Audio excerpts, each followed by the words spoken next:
क्या आपको कभी ऐसा लगा है कि आप किसी के लिए बहुत खास हैं, जैसे आप ही वह चुना हुआ व्यक्ति हैं, वह इकलौता इंसान जो उन्हें सच में समझता है? लेकिन क्या होगा अगर मैं आपको बताऊं कि एक नार्सिसिस्ट के लिए आप कभी इंसान थे ही नहीं, आप सिर्फ एक कार्य, फंक्शन थे। आप कोई व्यक्ति नहीं, बल्कि एक औजार, टूल थे। क्या यह सुनकर आपको कठोर लग रहा है? आज हम आपकी भावनाओं पर बात नहीं करेंगे। हम सीधा नार्सिसिस्ट के दिमाग में झांकेंगे और आपको उसकी नजरों से देखेंगे। हम इस बात का गहरा विश्लेषण करेंगे कि उसकी विकृत दुनिया में आदर्श शिकार असल में कौन होता है। मेरा वादा है, इस वीडियो के बाद आप समझेंगे कि सब कुछ ठीक ऐसे ही क्यों हुआ और क्यों यह कभी भी आपकी गलती नहीं थी। क्या आप सच जानने को तैयार हैं, भले ही वह कितना भी असहज क्यों न हो? तो चलिए शुरू करते हैं। इससे पहले कि हम आगे बढ़ें, एक मौलिक बात समझना जरूरी है जो नार्सिसिस्ट के पूरे व्यवहार को नियंत्रित करती है। यह है नार्सिसिस्टिक सप्लाई। नार्सिसिस्टिक सप्लाई की अवधारणा। कल्पना कीजिए कि नार्सिसिस्ट के अंदर आत्मसम्मान की जगह पर एक अथाह काला गड्ढा है। वह स्वस्थ लोगों की तरह अपने अंदर से आत्म महत्व की भावना पैदा नहीं कर सकता। उसे इसे लगातार बाहर से प्राप्त करना पड़ता है। और यही बाहरी पुष्टि, प्रशंसा, ध्यान, डर, आराधना, यहां तक कि नफरत भी नार्सिसिस्टिक सप्लाई कहलाती है। यह उसका ईंधन है, उसकी हवा है, उसका नशा है। इसके बिना वह असहनीय खालीपन और तुच्छता महसूस करता है। इसीलिए उसका पूरा जीवन इस सप्लाई के स्रोतों की अथक, हताश खोज और उनका शोषण है। और सबसे मुख्य, सबसे उच्च गुणवत्ता वाला स्रोत कौन है? वह है आप, दूसरा इंसान। अब जब आप यह जान गए हैं, तो आइए देखते हैं कि वह आपको अपने इस विकृत नाटक में कौन कौन सी भूमिकाएं सौंपता है। तो आपकी पहली और सबसे जरूरी भूमिका यह है, आप ऊर्जा का स्रोत है। आत्ममुग्ध व्यक्ति, नार्सिसिस्ट, आपको साथी या दोस्त के रूप में नहीं देखता, बल्कि अपने अहंकार के लिए एक पोर्टेबल चार्जर मानता है। आपके जज्बात ही उसका ईंधन है। जब आप उसकी प्रतिभाओं की तारीफ करते हैं, तो उसे उच्च गुणवत्ता वाली सकारात्मक खुराक मिलती है। और जब आप उसकी क्रूरता पर रोते हैं, उसके गुस्से से डरते हैं या उसे न जाने की भीख मांगते हैं, तो उसे उतना ही जरूरी नकारात्मक ईंधन मिलता है जो आप पर उसके प्रभुत्व और नियंत्रण की पुष्टि करता है। वह प्यार और डर में अंतर नहीं करता। वह सिर्फ यह देखता है कि उसकी तरफ ऊर्जा का प्रवाह है या नहीं। आप उसके लिए महज एक कार्य है, जैसे फोन के लिए बिजली का सॉकेट। वह सॉकेट के प्रति कोई आभार महसूस नहीं करता, वह बस उसका उपयोग करता है। जैसे ही आप भावनात्मक रूप से खाली हो जाते हैं और उसे उतनी कुशलता से चार्ज करना बंद कर देते हैं, वह एक नए, ज्यादा शक्तिशाली स्रोत की तलाश शुरू कर देता है। वह इसे विश्वासघात नहीं मानता। उसके लिए यह केवल एक तकनीकी आवश्यकता है। इसे फिल्मों के ऊर्जा चूसने वाले पिशाच, एनर्जी वैम्पायर के रूप में देखे। यह सिर्फ एक रूपक नहीं है, यह उसकी मानसिकता का सटीक वर्णन है। वह आपको अपनी जिंदगी में जो दूसरी जगह देता है, वह है खुद के विस्तार की। आप कोई अलग व्यक्ति नहीं हैं, जिनकी अपनी इच्छाएं, विचार और सीमाएं हों। उसके दिमाग में आप उसका सिर्फ एक पूरक, कॉम्प्लीमेंट है, एक ऐसा हिस्सा जिसे उसके बनाए गए इमेज, छवि में पूरी तरह से फिट होना चाहिए। आप किसी महंगी गाड़ी या ब्रांडेड घड़ी की तरह है, जिसका काम सिर्फ उसकी हैसियत, स्टेटस बढ़ाना है।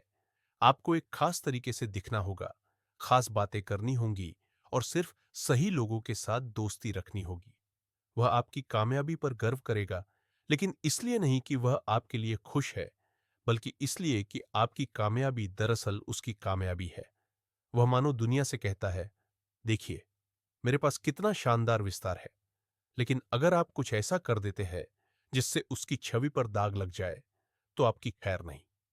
आपकी गलती, आपकी चूक या आपका असहमत होना, यह महज आपका निजी मामला नहीं होता।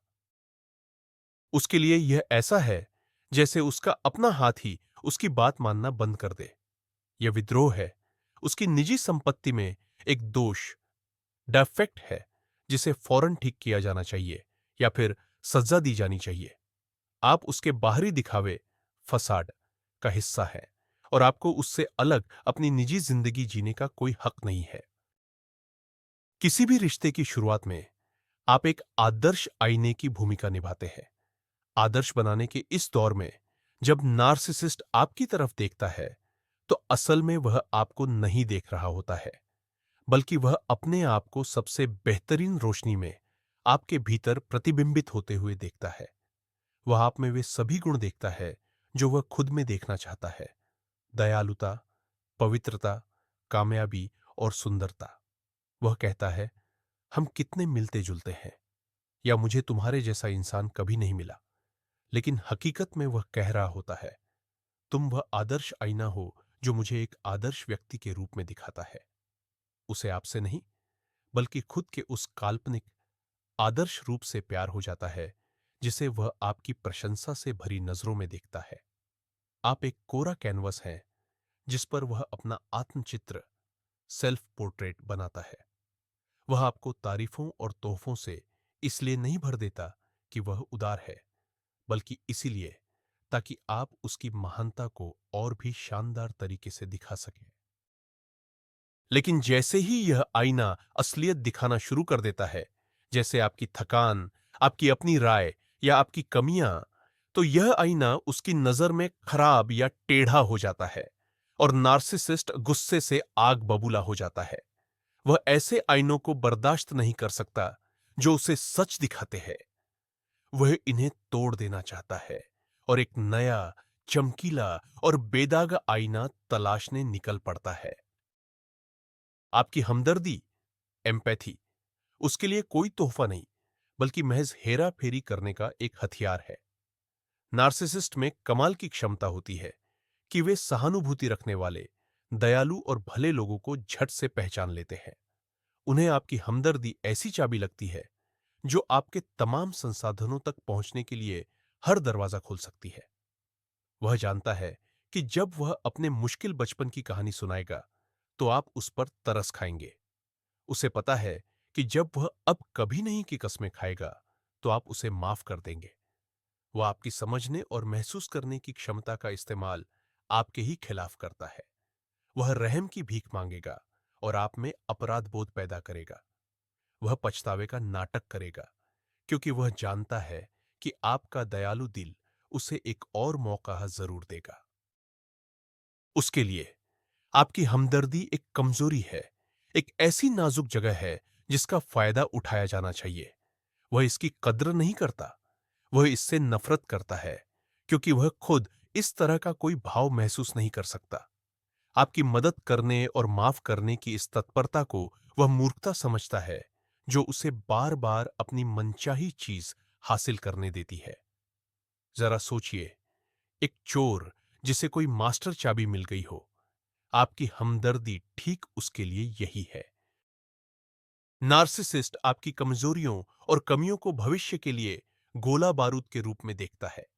जैसे ही वह आपसे मिलता है, वह आपको सिर्फ जानने की कोशिश नहीं करता, बल्कि वह आपकी पूरी जासूसी करता है।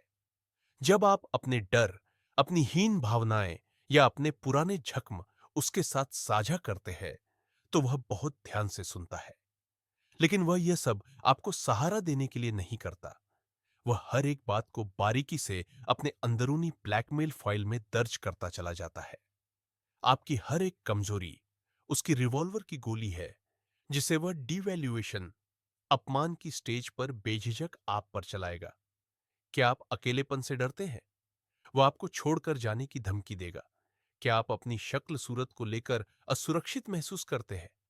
वह आपके शरीर या आपके व्यक्तित्व पर तीखी और कड़वी टिप्पणियां करेगा। क्या आपको अतीत की किसी गलती पर शर्म आती है? वह आपको बार बार उसका एहसास कराएगा ताकि आप खुद को बेकार महसूस करें। वह आपके दुखते रगों को इकट्ठा करता है ताकि जब उसे आप पर नियंत्रण स्थापित करना हो या आपकी अवज्ञा के लिए सजा देनी हो, तब वह व्यवस्थित ढंग से उन पर दबाव डाल सके। आपने अंतरंगता के पलों में जो कुछ भी उसे सौंपा था, वह सब हथियार बन जाएगा और आप पर ही दाग दिया जाएगा। एक और जरूरी भूमिका है, आपको उनकी निजी ऑडियंस, पर्सनल ऑडियंस बनना पड़ता है। एक नार्सिसिस्ट की जिंदगी एक अंतहीन वन मैन शो है, जहां वह खुद हीरो, जीनियस या पीड़ित विक्टिम का मुख्य किरदार निभाता है, और आपको एक उत्साहित दर्शक, एंथुजियास्टिक स्पेक्टेटर की भूमिका दी जाती है, जिसे लगातार तालियां बजानी होती है। आपको घंटों उनके मोनोलॉग्स सुनने पड़ते हैं, उनकी महानता के बारे में, उनकी समस्याओं के बारे में, और इस बारे में कि दुनिया उनके साथ कितनी नाइंसाफी करती है। आपको उनकी कहानियों की तारीफ करनी पड़ती है, भले ही आप उन्हें 100वीं बार सुन रहे हो। आपको उनके जोक्स पर हंसना पड़ता है, और जब वह शिकायत करते हैं तो सहानुभूतिपूर्वक, सिंपैथेटिकली सिर हिलाना पड़ता है। अगर आप बातचीत को अपनी तरफ मोड़ने की कोशिश करते हैं या अपनी समस्याओं या सफलताओं के बारे में बताते हैं, तो इसे उनकी स्पॉटलाइट चुराने की बेशर्म कोशिश माना जाएगा। वह तुरंत दिलचस्पी खो देगा, जम्हाई लेने लगेगा, आपको टोकने लगेगा या आपकी भावनाओं को महत्वहीन साबित कर देगा। उन्हें संवाद, डायलॉग की जरूरत नहीं है। उन्हें बस एक ऐसा दर्शक चाहिए जो उन्हें लगातार तालियां और स्टैंडिंग ओवेशन देता रहे। और अगर तालियां बजना बंद हो जाती है, तो वह तुरंत किसी और मंच, स्टेज और किसी और ऑडियंस की तलाश में निकल जाते हैं। आपकी स्वनिर्भरता या आजादी उसकी नजरों में एक खुली चुनौती या सीधा खतरा है। नार्सिसिस्ट पूर्ण नियंत्रण चाहता है। वह एक ऐसी बंद दुनिया बनाना चाहता है जहां वह ब्रह्मांड का केंद्र हो। आपकी आजादी, आपके दोस्त, आपके शौक, करियर और आपके अपने विचार इस व्यवस्था को तोड़ते हैं। उसे लगता है कि आपके दोस्त उसे आपके खिलाफ भड़का सकते हैं। आपकी नौकरी आपको आर्थिक आजादी और आत्मविश्वास देती है, जिसका मतलब है कि आप उसके नियंत्रण से बाहर हो रही है। आपके शौक उससे आपका समय और ध्यान छीनते हैं, जो उसके हिसाब से सिर्फ उसी का है जिस पर उसका एकाधिकार होना चाहिए। इसीलिए वह आपकी आजादी के सभी आधार स्तंभों को व्यवस्थित तरीके से नष्ट कर देगा। वह आपके दोस्तों की तब तक आलोचना करेगा जब तक आप उनसे मिलना जुलना बंद न कर दें। वह आपके काम को इतना नीचा दिखाएगा कि आप नौकरी छोड़ दें। वह आपके शौकों का मजाक उड़ाएगा ताकि आप उन्हें त्याग दें। उसका लक्ष्य है आपको अलग थलग करना, आपको भावनात्मक, आर्थिक और सामाजिक रूप से पूरी तरह से उस पर निर्भर बनाना। उसकी दुनिया में आपको सिर्फ उसी की जरूरत होनी चाहिए। खुशी या समर्थन का कोई भी अन्य स्रोत एक प्रतिद्वंद्वी है, जिसे खत्म करना जरूरी है। आपके जज्बात उसके लिए महज एक खेल है।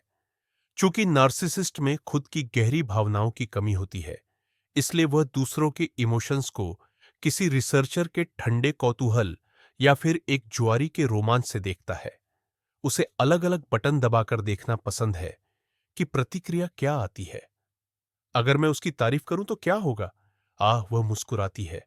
और अगर मैं उसे पूरी शाम नजरअंदाज कर दूं तो ओह, वह परेशान हो रही है। और अगर मैं पहले उस पर प्यार बरसाऊं और फिर अचानक ठंडा पड़ जाऊं, वाह, इससे तो असली तूफान आ जाता है। आपके ये भावनात्मक उतार चढ़ाव, आपका दर्द, आपकी खुशी, यह सब उसके लिए महज एक रोमांचक तमाशा है जो उसकी ताकत को साबित करता है। वह आपको रुला सकता है और फिर पूरी तरह से शांत होकर आपसे पूछ सकता है, तुम इतनी भावुक होकर क्यों प्रतिक्रिया दे रही हो? उसे आपके दर्द से कोई सहानुभूति नहीं होती।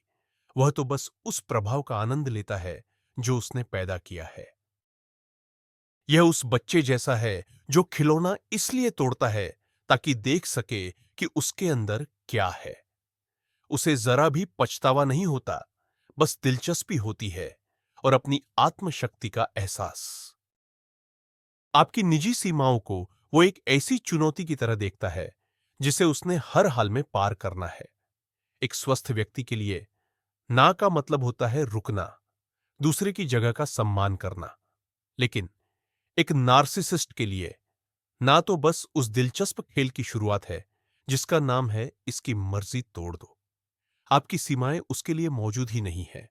ये तो बस उसके लक्ष्य तक पहुंचने की राह में एक मामूली सी रुकावट है। जब आप कहती हैं, मुझे यह पसंद नहीं या मैं यह नहीं करना चाहती, तो वह सुनता है। हिम्मत है तो मुझे मजबूर करके दिखाओ। आपके बचाव को तोड़ने के लिए वो हर तरह के तरीके इस्तेमाल करेगा। मिन्नतें, ब्लैकमेल, दोष की भावना का दबाव और सीधी धमकियां। हर एक टूटी हुई सीमा उसके लिए एक छोटी जीत है, जो उसकी श्रेष्ठता और आपकी कमजोरी को साबित करती है। जब वह आपसे वह काम करवा लेता है जो आप नहीं चाहती, तो उसे बेहद संतुष्टि मिलती है। वह समझौता नहीं चाहता, वह तो पूर्ण रूप से हार मनवाना चाहता है। उसकी दुनिया में सिर्फ उसकी इच्छाएं हैं और आपकी सीमाएं तो बस अस्थाई किलेबंदी है, जिसे वो बड़े मजे से तोड़ देगा। आपके लिए सबसे आसान भूमिकाओं में से एक है बलि का बकरा बनना। एक नार्सिसिस्ट का अहंकार बहुत नाजुक होता है। वह अपनी गलती या खामी का जरा सा भी संकेत बर्दाश्त नहीं कर सकता। वह अपनी गलतियां कभी स्वीकार नहीं कर सकता। इसीलिए उसे किसी ऐसे व्यक्ति की सख्त जरूरत होती है जिस पर वह अपनी सभी नाकामियों का इल्जाम डाल सके। और यह भूमिका वह खुशी खुशी आपको सौंप देता है। वह मीटिंग के लिए देर से आया? नहीं। आपने उसे रोक रखा था। उसे नौकरी से निकाल दिया गया? नहीं। आपने घर में तनावपूर्ण माहौल बनाकर रखा था। उसने आपको धोखा दिया? नहीं। आप बिस्तर में पर्याप्त नहीं थे। यह साबित करने के लिए कि हर बात के लिए आप जिम्मेदार हैं, वह जटिल तार्किक दांव पैंच और खुलेआम गैसलाइटिंग का इस्तेमाल करेगा। आप उसकी सारी नकारात्मकता, शर्म और विफलताओं के लिए एक पात्र, कंटेनर बन जाते हैं। वह मानो अपने अंदर की सारी बुराई आप पर उड़ेल देता है और खुद अपनी नजरों में साफ सुथरा और बेदागर बना रहता है।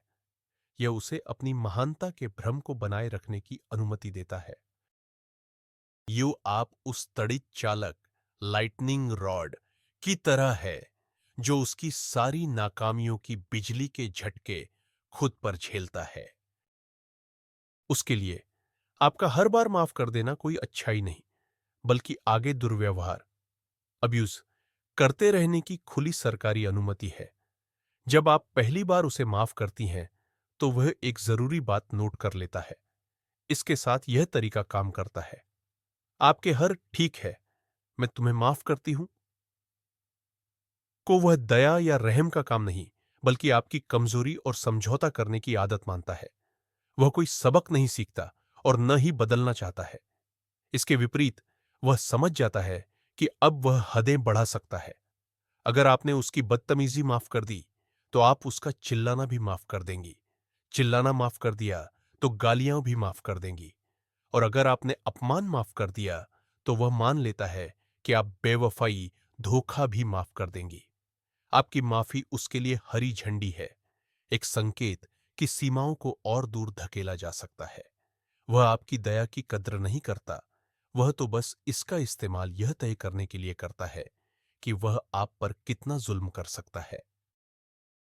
वह आपको एक आत्मसम्मान रहित व्यक्ति के रूप में देखता है, जो उसे खोने के डर से सब कुछ सहने को तैयार है। और वह यह जांच करता रहेगा कि वह कहां तक जा सकता है, जब तक कि आप पूरी तरह से टूट न जाए। और जब ऐसा होगा, तब भी वह इसका दोष यकीनन आप पर ही डालेगा।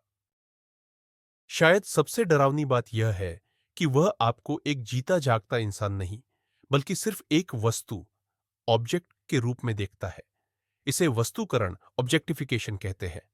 आप उसके लिए महज एक चीज है, खूबसूरत, काम की, उपयोगी, लेकिन फिर भी एक चीज की अपनी कोई भावनाएं नहीं होती, उसके अपने कोई अधिकार नहीं होते। जब जरूरत हो तो चीज का उपयोग किया जा सकता है, और जब वह रास्ते में आए तो उसे ताक पर रखा जा सकता है। मूड खराब होने पर चीज को तोड़ा भी जा सकता है, और जब आप उससे ऊब जाई तो उसे फेंक कर उसकी जगह कोई नई, ज्यादा फैशनेबल चीज लाई जा सकती है। यही कारण है कि वह आपके दर्द के प्रति इतना पत्थर जैसा उदासीन रहता है। क्या आपने कभी उस हथौड़े के प्रति हमदर्दी दिखाई है जिससे आपके हाथ पर चोट लगी हो? नहीं, आप तो उस हथौड़े पर ही गुस्सा करेंगे। ठीक उसी तरह एक नार्सिसिस्ट आपके प्रति सहानुभूति रखने में सक्षम नहीं होता। आप उसकी जरूरतों को पूरा करने का एक औजार मात्र है। यह अमानवीकरण, यह इंसानियत छीन लेने का भाव, वह मुख्य तंत्र है जो उसे जरा भी आत्मग्लानि के बिना सबसे निर्दयी काम करने की अनुमति देता है। वह बस आपको आत्मा और भावनाओं वाला, अपने बराबर का एक इंसान मानता ही नहीं है। आपकी कामयाबी उसके लिए एक निजी अपमान है। आप सोचेंगे कि पार्टनर को तो आपकी तरक्की से खुश होना चाहिए, लेकिन एक नार्सिसिस्ट के साथ ऐसा नहीं होता। आपकी कामयाबी, खासकर अगर उसमें उसका जरा भी योगदान ना हो, तो उसके दिल में एक तीखी, जलाकर रख देने वाली ईर्ष्या पैदा करती है। सवाल है, ऐसा क्यों? क्योंकि उसकी दुनिया में सिर्फ एक ही सितारा चमक सकता है, और वो है वह खुद। आपकी कामयाबी उसके ऊपर से ध्यान हटा देती है। यह साबित करता है कि आप उसके बिना भी कामयाब और खुश रह सकती है। और यह बात उसके नियंत्रण और खुद को खास समझने के एहसास को पूरी तरह खत्म कर देती है। इसीलिए वह आपकी हर उपलब्धि को कम आंकने के लिए, उसे बेमोल साबित करने के लिए हर मुमकिन कोशिश करेगा। आपको प्रमोशन मिला? अरे, इस नौकरी में तो कोई भी बेवकूफ इसे पा लेता। आपने कोई किताब लिख डाली? आजकल पढ़ता ही कौन है? आपने वजन कम किया और शानदार दिख रही है। तुम्हें थोड़ा संभल कर रहना चाहिए, वरना बहुत थकी हुई और कमजोर दिखोगी। वह आपके प्रयासों को बर्बाद करेगा, आपको नए प्रोजेक्ट्स शुरू करने से रोकेगा, और आपके लिए जरूरी इवेंट्स से ठीक पहले जानबूझकर मुसीबतें खड़ी करेगा।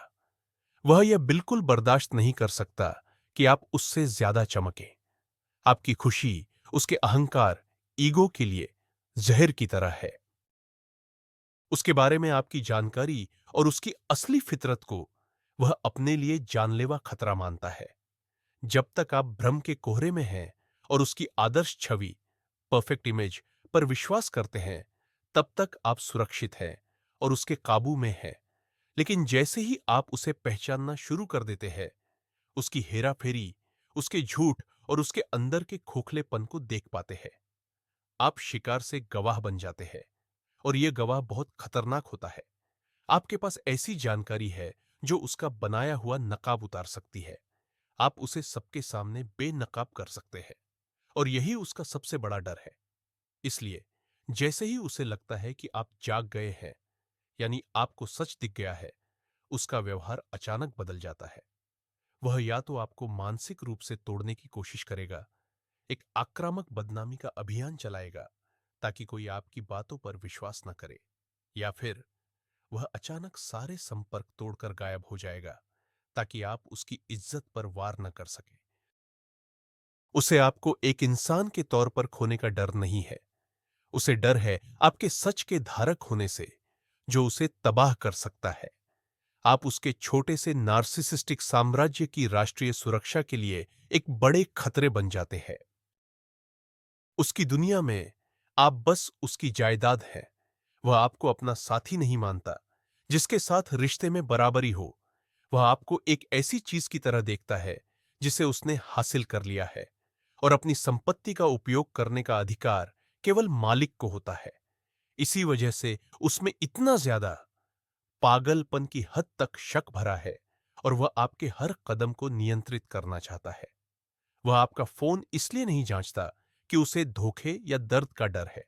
वह सिर्फ यह सुनिश्चित करना चाहता है कि उसकी चीज कोई और इस्तेमाल तो नहीं कर रहा है।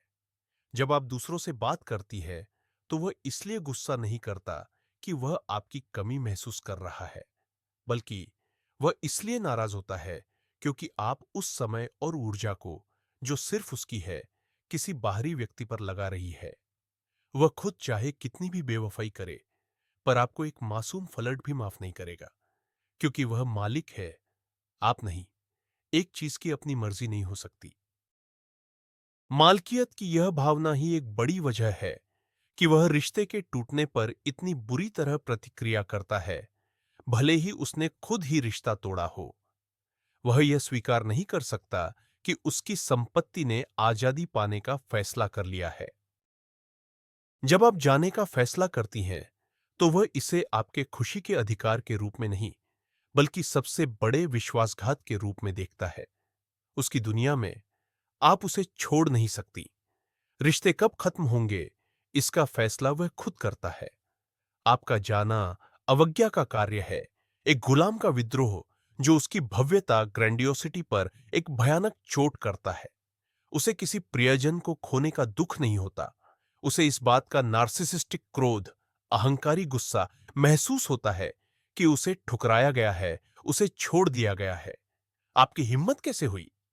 वह जो इतना आदर्श और अद्वितीय है, उसे आपने, जो उसकी मात्र एक सहायक थी, ठुकरा दिया। उसके लिए यह सोचना भी असंभव है। यह गुस्सा उत्पीड़न, धमकियों, ब्लैकमेल और उसी कलंक अभियान, स्मीयर कैंपेन में बदल सकता है, जिसके बारे में हम आगे बात करेंगे। वह आपसे प्यार करता है और आपको वापस पाना चाहता है, इसलिए बदला नहीं लेगा, बल्कि इसलिए लेगा क्योंकि उसका अहंकार अपमानित हुआ है और वह आपको नष्ट करके अपनी श्रेष्ठता की भावना को बहाल करना चाहता है। उसे खुद को और पूरी दुनिया को यह साबित करना होगा कि वह बुरा नहीं है, बल्कि आप ही अकृतज्ञ और पागल हैं।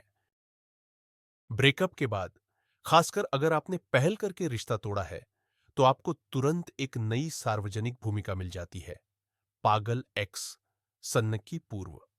एक नार्सिसिस्ट ये कभी बर्दाश्त नहीं कर सकता कि लोग सोचें कि इतने महान व्यक्ति को कोई समझदार या सही दिमाग वाला इंसान छोड़ सकता है। इसलिए वे आपकी बदनामी करने के लिए एक पूर्व निर्धारित अभियान, स्मीयर कैंपेन शुरू करते हैं। वे आपके कॉमन दोस्तों, रिश्तेदारों और सहकर्मियों को बताएंगे कि आप कितनी अजीब, गुस्सैल, हद से ज्यादा ईर्ष्यालु या मानसिक रूप से अस्थिर थीं स्लैश थे। वे खुद को एक नेक पीड़ित, नोबल विक्टिम के रूप में पेश करेंगे, जिसने लंबे समय तक आपकी हरकतों को सहा और आपको बचाने की कोशिश की। आपके द्वारा बताए गए सभी रहस्यों का इस्तेमाल वे आपके खिलाफ करेंगे, उन्हें इस तरह तोड़ मरोड़ कर पेश करेंगे कि आप उन्हें पहचान भी न पाए। इस अभियान का लक्ष्य दोहरा है। पहला, अपनी खुद की छवि, इमेज बचाना।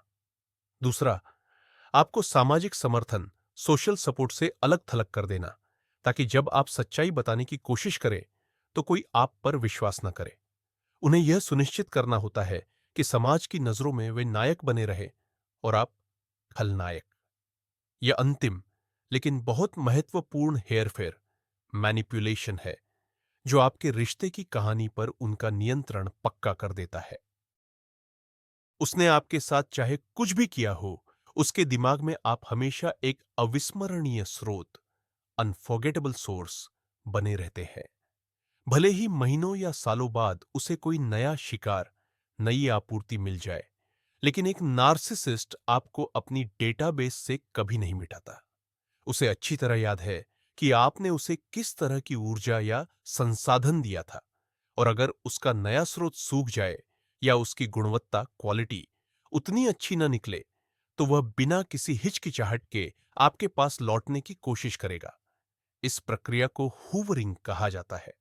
वह अचानक आपकी जिंदगी में हाय कैसे हो का एक मैसेज लेकर आ जाएगा, आपकी किसी पुरानी फोटो को लाइक करेगा या फिर यह बताना शुरू कर देगा कि वह आपको कितना याद करता है और उसे अपनी गलतियों का एहसास हो गया है। धोखा मत खाइए, यह न तो प्यार है और न ही पश्चाताप। यह बस एक परखे हुए सॉकेट से दोबारा जुड़ने की कोशिश है। वह ये जांच रहा होता है कि क्या उसके लिए दरवाजा अब भी खुला है। वह बस ये सुनिश्चित करना चाहता है कि आप पर उसका नियंत्रण अभी भी कायम है। उसके लिए आप एक रिजर्व्ड एसेट, आरक्षित संपत्ति या बैकअप प्लान की तरह है, जिसे हमेशा के लिए खो देना बेवकूफी होगी। उसे इस बात की कोई याद नहीं रहती कि उसने आपको कितना दर्द दिया था। उसे सिर्फ वह संतुष्टि याद है जो आपने उसे प्रदान की थी। उनके जाने के बाद आपकी खुशी एक नार्सिसिस्ट, आत्ममुग्ध व्यक्ति के लिए पूरी तरह से अस्वीकार्य होती है। मुंह से तो वह आपको शुभकामनाएं दे सकता है, लेकिन अंदर ही अंदर यह विचार कि आप उसके बिना खुश रह सकते हैं, उसे बर्दाश्त नहीं होता। आपकी यह खुशी उसके महत्व को कम कर देती है। यह साबित करती है कि वह आपकी दुनिया का केंद्र नहीं था, और यह भी कि उसके जाने के बाद आपकी जिंदगी न केवल मुमकिन है, बल्कि पहले से बेहतर हो सकती है। यह बात उसके पूरे नजरिए और दुनिया को देखने के ढंग को हिला कर रख देती है। इसीलिए वह आपके सोशल मीडिया को खंगालता रहता है, यह ढूंढने की कोशिश करता है कि क्या आप अब भी दुखी हैं या पीड़ा झेल रहे हैं। लेकिन जब उसे आपकी खुशहाल तस्वीरें, नए रिश्ते या आपकी सफलता नजर आती है, तो यह उसके अंदर गुस्से और जलन का तूफान पैदा कर देता है। वह आपकी खुशी को बिगाड़ने की पूरी कोशिश कर सकता है। जैसे आपके नए साथी के सामने आपके बारे में अफवाहें फैलाना या आपके कमेंट सेक्शन में घटिया बातें लिखना। वह दिल से मानता है कि आपको उसके बिना खुश रहने का कोई हेतु नहीं है। उसके हिसाब से आप जैसे अनमोल खजाने को खोने के बाद आपको हमेशा तड़पते रहना चाहिए। आपकी खुशी उसकी निजी हार होती है और अंत में उसके मन में आप हमेशा के लिए वही रहती हैं जिसे उसने तोड़ दिया है। भले ही आप पूरी तरह से उबर चुकी हो, आपने एक नई जिंदगी बना ली हो और आप उसे कभी याद भी ना करती हो, लेकिन उसकी कहानी में आप वो हैं जिसे उसने बनाया या बिगाड़ा था। यह उसे आप पर हमेशा के लिए नियंत्रण रखने का एक विकृत एहसास देता है।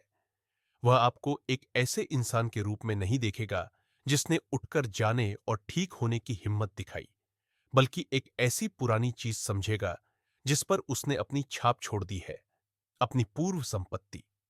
यह उसकी अहंकारी सोच का अंतिम प्रदर्शन है। वह आपकी ताकत को स्वीकार ही नहीं कर सकता। उसे यह विश्वास करना ही है कि उसने आपको ऐसा नुकसान पहुंचाया है जिसकी भरपाई नहीं हो सकती, क्योंकि यही उसकी शक्ति को साबित करता है। एक तरह से वह चाहता है कि आप दुख में रहे, क्योंकि आपका दुख उसके अस्तित्व और उसके प्रभाव की शाश्वत याद दिलाता रहता है। वह नहीं चाहता कि आप ठीक हो, क्योंकि आपका स्वस्थ होना उसके निशानों को मिटा देता है। उसकी विकृत सोच में उसने तो आप पर एहसान किया है। उसने आपको अपनी जिंदगी के सबसे तीव्र एहसास दिए हैं, भले ही वे कितने भी विनाशकारी क्यों न हो।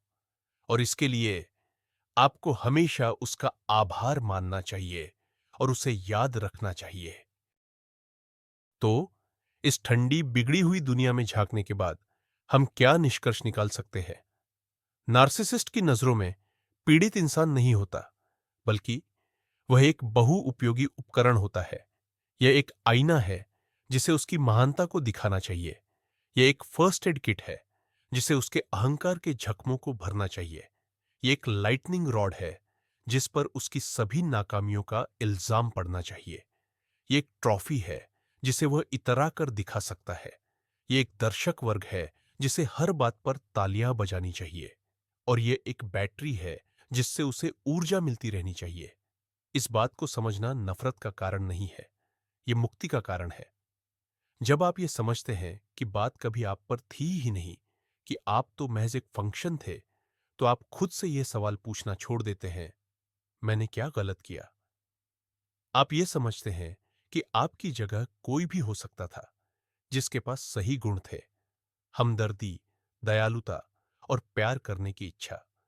यह आपकी गलती नहीं थी, आप बस एक शिकारी की नजरों में आ गए। इस मुश्किल वीडियो को अंत तक देखने के लिए धन्यवाद। अगर इससे आपको कुछ समझने में मदद मिली है, तो कृपया लाइक करें और चैनल को सब्सक्राइब करें। और आपके लिए मेरा मुख्य सवाल यह है, इन 20 बातों में से किस बात ने आपको सबसे ज्यादा छुआ? अगर आप में हिम्मत है, तो अपनी कहानी कमेंट्स में साझा करें। याद रखें, आप अकेले नहीं हैं।